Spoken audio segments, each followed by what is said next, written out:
Wellness tips sa Health Check Plus.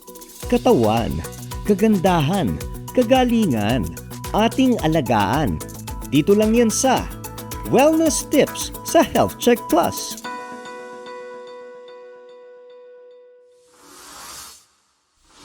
Nagbabalik ang Health Check Plus. Magandang araw Pilipinas, Luzon, Visayas at Mindanao. Nasa kalagitnaan na tayo ng January at ilang araw na lang at papasok na ang Year of the Wood Dragon. Mapalad tayo at kasama natin ang isang mahusay na guide on self-healing. Kilala siya sa mundo ng sayaw at choreography at ngayon ay isang expert practitioner ng tarot at oracle reading, reiki at mindfulness meditation. Magandang araw Miss Ea Torrado o mas kilala bilang Dyosa Ea Torrado. Magandang araw po sa inyong lahat. Magandang araw, Teacher Ellie, at sa lahat po ng nanonood today. Yan. Miss Ea, kayo po ay isang accomplished dancer and choreographer pero ngayon po ay nakafocus sa paggabay sa mga tao sa health healing. Pakikwento naman po paano po nangyari na from dancing to choreography tas ngayon po napunta kayo sa self-healing na practice. Salamat for that question. I started my dance company, a contemporary dance company called Daloy Dance Company. And Daloy is Tagalog for flow. And that was 10 years ago. And when we were doing that, we were also investigating a new movement language, new methods for choreography. And ang dami po naming nakuha from improvisation, intuitive movement, at saka movements that are relaxing, humanizing, that are emotionally cathartic, at na kaya maging accessible sa mga tao na walang dance training or they claim that they don't feel safe or at home in their bodies. Over time, na-develop itong work na to. At ako, on a personal level, had found so much healing, clarity, transformation, dulot ng ganitong uri ng pagsasayaw.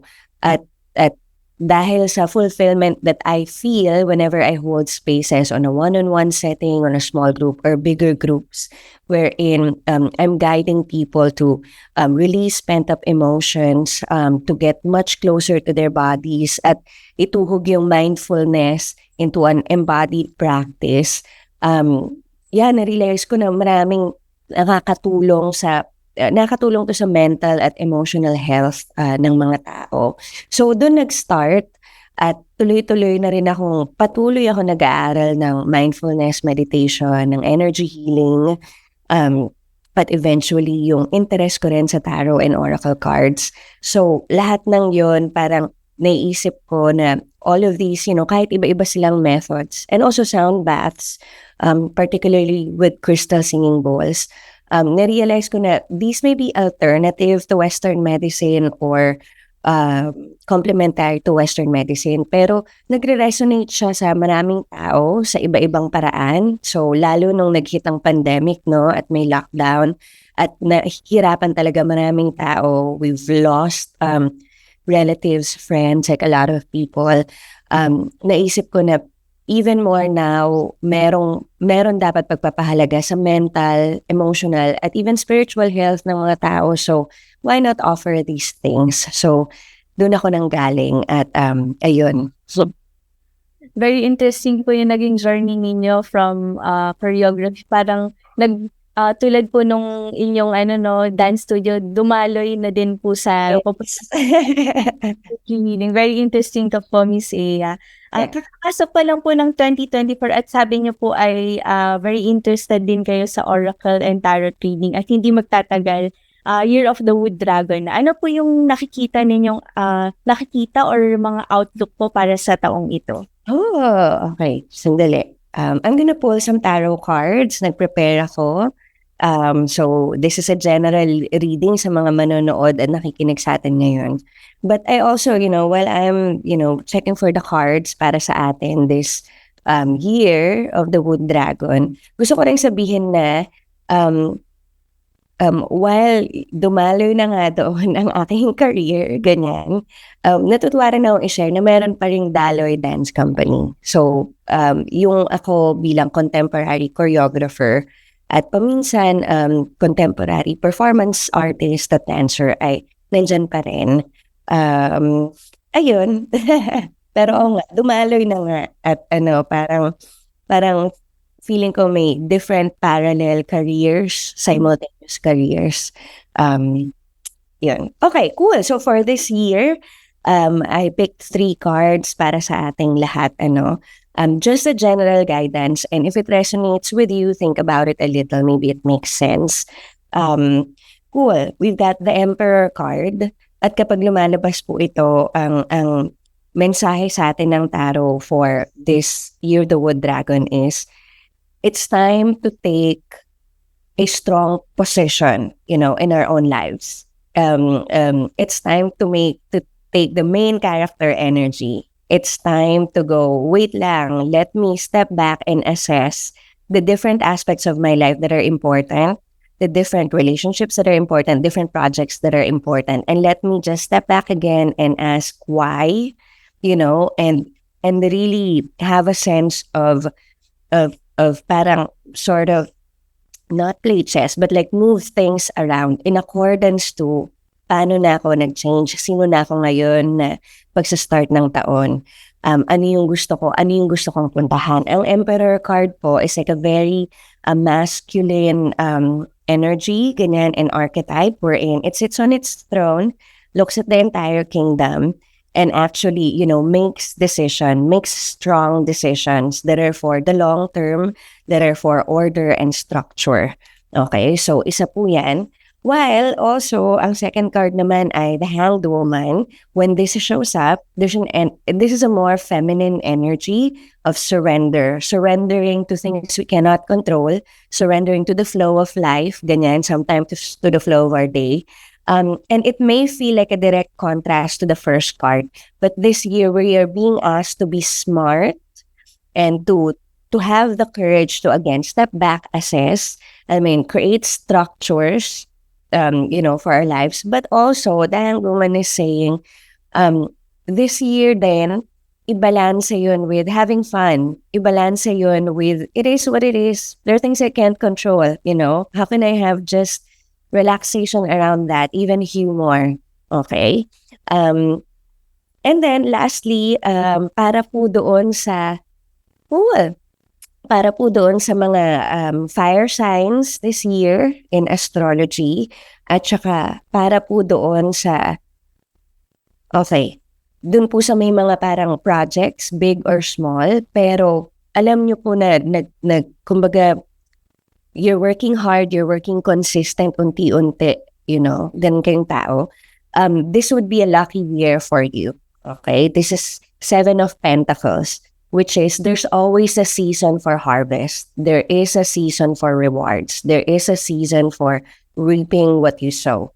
But also, another advice is just be mindful. Kapag naman po tayo ay nagtatanim ng galit, ganyan, or ang tinatanim natin is, ay naku, sana madapa siya, or ay naku, sana hindi umusbong ang kanyang business. For whatever reason, sometimes when we're like that, we feel so justified, why we're kind of sending out those energy. Just be mindful when we put that into words because everything comes back, just like in the law of karma. If you're nagtatanim ng galit and projecting that outwards in some way, shape, or form, in due time, it will also be projected and thrown back to you, just as, a natural law. Pero ayun, so be mindful around that. And also, if you're directing your energy, you're consistent, you're hardworking towards the projects, the relationships that you really want to grow and bloom, you're gonna be lucky this year. You're gonna see a lot of good harvests. For those who are more earth signs, in astrology naman po, this is a time to schedule your mga biyahe ahead of time. Like it's important to have that feeling of home base in the body that is not tethered or tied down to a place or to a home. Okay? For mga air signs naman in astrology, very, very important that for this year. Okay, cool. Very, very important po na na tayo ay mag-ayos ng bahay, especially actually before this Chinese New Year, mag-ayos ng bahay. Okay, so that kahit na maliit ang bahay, kahit na hindi kailangang gumastos, but how can you make more of a sanctuary out of your own home? Good. And then for water signs, yeah, for this year, all right, if you could just get into more rituals of quieting, kahit po 3 minutes lang yan, if kayo napapagod na sa meeting or na-overwhelm or may something, mag-excuse, punta ng banyo, umupo, huminga, at ipaalala sa sarili na, okay, ano tawag doon, kung mahirap ang sitwasyon, okay, matatapos din to. Or parang kapag naman na-overwhelm, okay, hindi ko kailangang dalhin ang energies ng ibang tao. Pwede akong maging present for them, pero hindi ko kailangang dalhin. Yung parang ganun. Or pwedeng magsabi na okay, nire-release ko yung energies na hindi sa akin.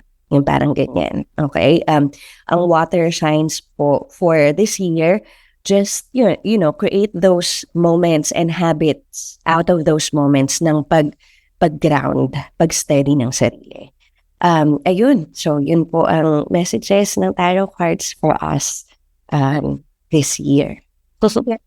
Maraming salamat sa pag-share ng iyong guidance, Miss Ea. No? I'm sure na yung mga nakikinig at nanonood natin ay parang mapapaisip din no, sa inyong mga guidance ang patungo sa ngayong taon.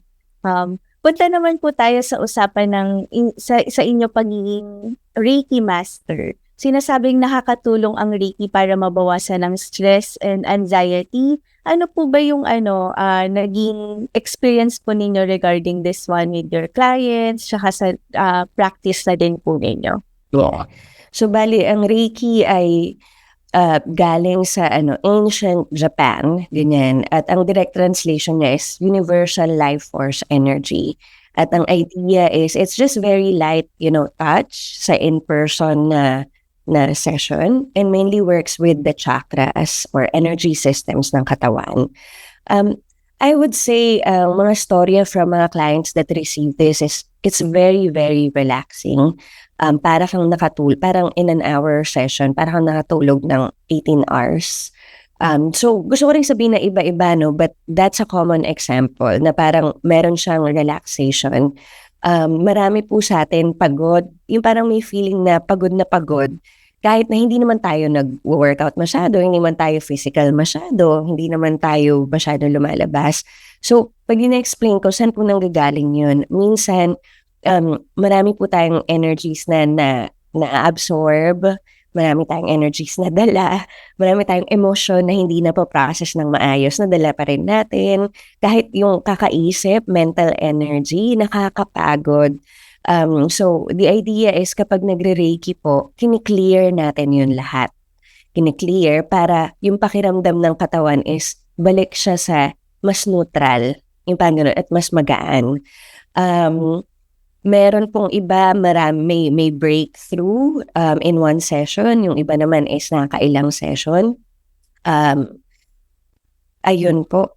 At saka walang kailangang gawin yung taong nagre-receive ng Reiki, pero to just relax and to just, kung makakatulog, yan po ang kailangan ng katawan. But minsan din nagkakaroon sila ng strong like images, parang almost in a state of awake and dreaming. So, after po ng session, meron kaming time to verbally process kung ano yung na-experience nila, anong pakiramdam nila, and at the same time, ako rin po is based on like scanning the different energy systems of the body. Sinasabi ko kung okay, dito may malaking blockage, dito may ganito, eto yung mga tips or kailangan mong exercise na pwedeng gawin. So, ayun po ang nangyari sa Reiki session. Napakaganda po, no, Miss Ea, kasi na-explore natin kung ano yung mga iba pang mga ways no, on how to manage your stress and anxiety, and napaka-interesting ng sharing ninyo tungkol sa Reiki. Kanina pa natin napapag-usapan, Miss Ea, and nababanggit din po ninyo yung tungkol sa mindfulness. Ano naman po yung naging tinuturo niyo po ba ito or nagiging practice po ninyo? Ano po yung mga benefits na nakita natin tungkol sa mindfulness meditation? Yeah. Both po. Both po siya na practice ko siya at both din na tinuturo ko din. So, ang pinaka-simple pong pag-explain para sa akin ng mindfulness meditation is kung nasa ng iyong katawan, aware ka ng iyong breath, estado, emotionally. You could also be aware of your own mind, what's running in your own mind, and where your body is and how it feels in a particular time and space. Ang mindfulness meditation po, pwedeng gawin kahit 3 minutes. Actually, kahit 1 minute or kahit less. Kahit yung pong pakiramdam na kahit nasan ka, if you just connect with your breath, if you just connect with the feeling of your own hands or of your own body, it gets you to the present time. At parang isa siyang basic na tool, kumbaga, na magagamit ng mga tao para kapag na-anxious po tayo or we have heavy emotions or kumbaga we are in places or scenarios na may natitrigger sa atin, pwede tayong maging mindful that split second before we do our usual response. Right? Parang para sa iba, maybe ang usual response is to confront or to be nasty, to say nasty things. Sa iba naman is maybe a usual response is to shut down. Or usual response is, alis na ako, ganyan, pretend that didn't happen. Yung parang ganun. So, fight, flight, flee, fawn, or parang yung mga ganun po. So, with the mindfulness meditation, basically, because of that practice over time, we're able to be mindful of our responses and be conscious in how we respond rather than we're always reacting to life, to external forces. Yung parang gano'n. Miss Ea, napakarami po nating napag-usapan ngayong araw, no? Napag-usapan tungkol, lalong-lalo na sa mga iba't ibang practices tungkol sa pag-handle ng stress and how to go about with our year. Bago po tayo magpaalam, Miss Dyosa, ano po ang practice of stress and keeping our minds healthy this 2024? I would say yun, cultivate a practice wherein you could just be able to take 3 deep breaths. That's it. And when you do that, that's the same as, kamusta ako, tao din ako, nararamdaman ko, ganyan. And then also, another piece of advice is, when it gets too much for you, mentally or emotionally, do not be afraid to ask for help. There are therapists, there are energy healers. If you have in your friend group, a friend that you trust, ganyan, reach out. Alam ko po na ang topic po natin today is how I discovered and I'm a propagator of self-healing. But also the truth is we need one another. We need our systems to change. We need to look out for one another. So don't be afraid to reach out. Alam namin, Miss Ea, na patuloy ang inyong pamumuno sa Daloy Dance Company at may palawas po kayo ngayong Once sa Cultural Center. Ano po itong show na ito? Yes, sana po makapunta kayo sa January 27, Saturday, 7 p.m. po ang palabas sa Cultural Center of the Philippines. Ang pangalan po ng show namin ay Joy and Daloy, a twin bill show. Daloy Dance Company po will perform, and then also a multi-awarded German-Filipina dance artist whose name is Joy Alberto Ritter will also perform. At first time niyang magpa-perform dito and we're hosting her. This will be a night wherein we are creating a work about environmentalism and also contemporary dance. At saka po, ayun, we would love to see you there and meet you in person. Thank you very much po, Miss Ea. Thank you so much. Maraming salamat po. At dyan nagtatapos ang Health Check Plus. Hanggang sa susunod na linggo, ako po si Teacher Ellie Campos Banayat. Tandaan, ating pangalagaan ang ating kalusugan sapagkat ang kalusugan ay ating kayamanan. At huwag kalimutang batiin araw-araw ang ating minamahal. Be kind, be safe, and stay healthy. Patuloy po tayong sumunod sa health protocols para sa kalusugan nating lahat. Ang Health Check Plus ay production ng Vital PH Science Incorporated kasama ang Manila Broadcasting Corporation. Mapapanood ninyo ang iba pang video on health, wellness, and beauty sa YouTube channel ng Health Check Plus at www.youtube.com/c/healthcheckplusph.